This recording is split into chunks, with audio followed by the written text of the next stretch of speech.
આજે અમે ગૌતમ બુદ્ધનું નાટક કરી રહ્યા છીએ, તો તમે શાંતિથી નિહાળજો.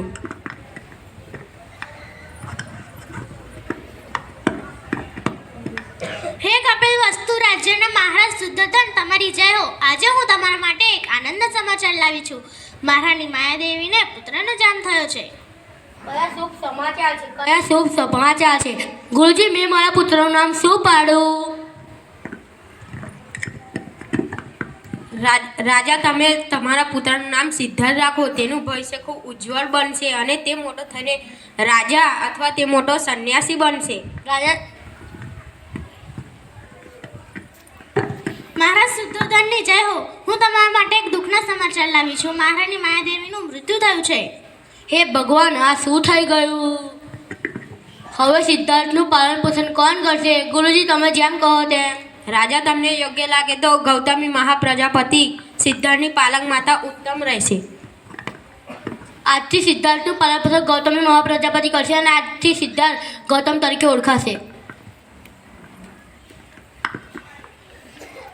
પિતાશ્રી, આજે મને નગર જોવા જવાની ઈચ્છા થઈ છે. આજ દિન સુધી મેં આપણનું નગર કદી નથી જોયું. સારું, તું છનને લઈને ઘોડાગાડીમાં બેસીને નગર જોવા જા. સેવક, નગર સુંદર સજાય તો રાજકુમારને દુઃખ દયા દેખાવી ન જોઈએ. જેવો તમારો હુકુમ મહારાજ.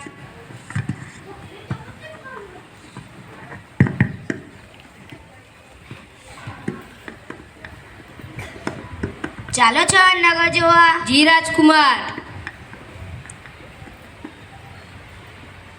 કેટલું સુંદર નગર છે. લોકો કેટલા ખુશ દેખાઈ રહ્યા છે. હા રાજકુમાર. ઉભા રહો. આ કોણ છે? આ માણસે લાકડી કેમ પકડી છે? તેનું શરીર કેમ આવું દેખાઈ રહ્યું છે? રાજકુમાર, આ એક વૃદ્ધ મનુષ્ય છે. દરેક વ્યક્તિના જન્મ બાદ તે યુવા અને ત્યારબાદ વૃદ્ધ બને છે. તેનું શરીર કમજોર છે, તેના માટે તે લાકડાનો ટેકો લે છે. તો હું પણ વૃદ્ધ બની શકું? હા રાજકુમાર. અરે રે, ચાલો આગળ વધીએ.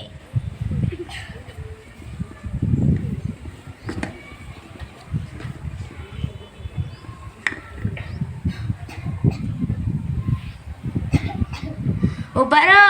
આ કોણ છે? આ માણસનું શરીર કેટલું ગંદુ દેખાઈ રહ્યું છે. તે આ રીતે ખાંસી કેમ ખાઈ રહ્યું છે? તેનું શરીર કેમ આવું દેખાય છે? આપને તેની નજીક ન જઈ શકીએ. તે એક બીમાર માણસ છે. તેના શરીરને ચેપ લાગ્યો છે. તેની નજીક જઈએ તો આપને પણ ચેપ લાગી શકે. તો હું પણ બીમાર પડી શકું? હા રાજકુમાર.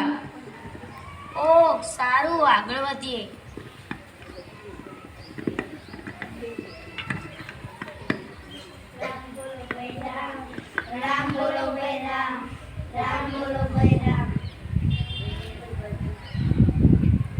આ શું? સૂતા વ્યક્તિને આ લોકો ક્યાં લઈ જાય છે? રાજકુમાર, આ એક મૃત વ્યક્તિ છે. તેને સ્મશાનમાં અંતિમ ક્રિયા માટે લઈ જાય છે. તો દરેક વ્યક્તિ મરશે? હું પણ મરીશ? હા રાજકુમાર. આ જીવનમાં આપણને કાર્ય કરવાનું, બીમાર થવાનું, વૃદ્ધ થવાનું ને આખરે મરી જવાનું, તો આપણના જીવનનું લક્ષ્ય શું? થોભોછન, પેલા આ વૃક્ષ નીચે ભગવા વેશમાં કોણ બેઠું છે? કેટલું અદ્ભુત વ્યક્તિત્વ છે. તે કોણ છે તેઓ? રાજકુમાર, આ એક સંન્યાસી પુરુષોત્તમ સંત છે. તેમને સંસારનો ત્યાગ કરે છે અને પ્રભુ તારા જીવનનું લક્ષ્ય પણ એ જ રહેશે, પ્રભુની પ્રાપ્તિ અને ઈશ્વરને જોવા. હું જંગલમાં જઈશ અને કઠોર તપસ્યા કરીશ અને ભગવાનની પ્રાપ્તિ કરીશ. હા રાજકુમાર. આમ ગૌતમ બુદ્ધે સંસારિક જીવનનો ત્યાગ કર્યો. કઠોર તપસ્યા 3 વર્ષ સુધી કરી. બોધિ ગયા જંગલમાં વૈશાખી પૂનમના દિવસે પીપળાના વૃક્ષ નીચે બેઠા, જેથી તેઓ બૌદ્ધ કહેવાયા. આમ ગૌતમ બુદ્ધ આગળ જઈને બૌદ્ધ ધર્મના સ્થાપક કહેવાયા.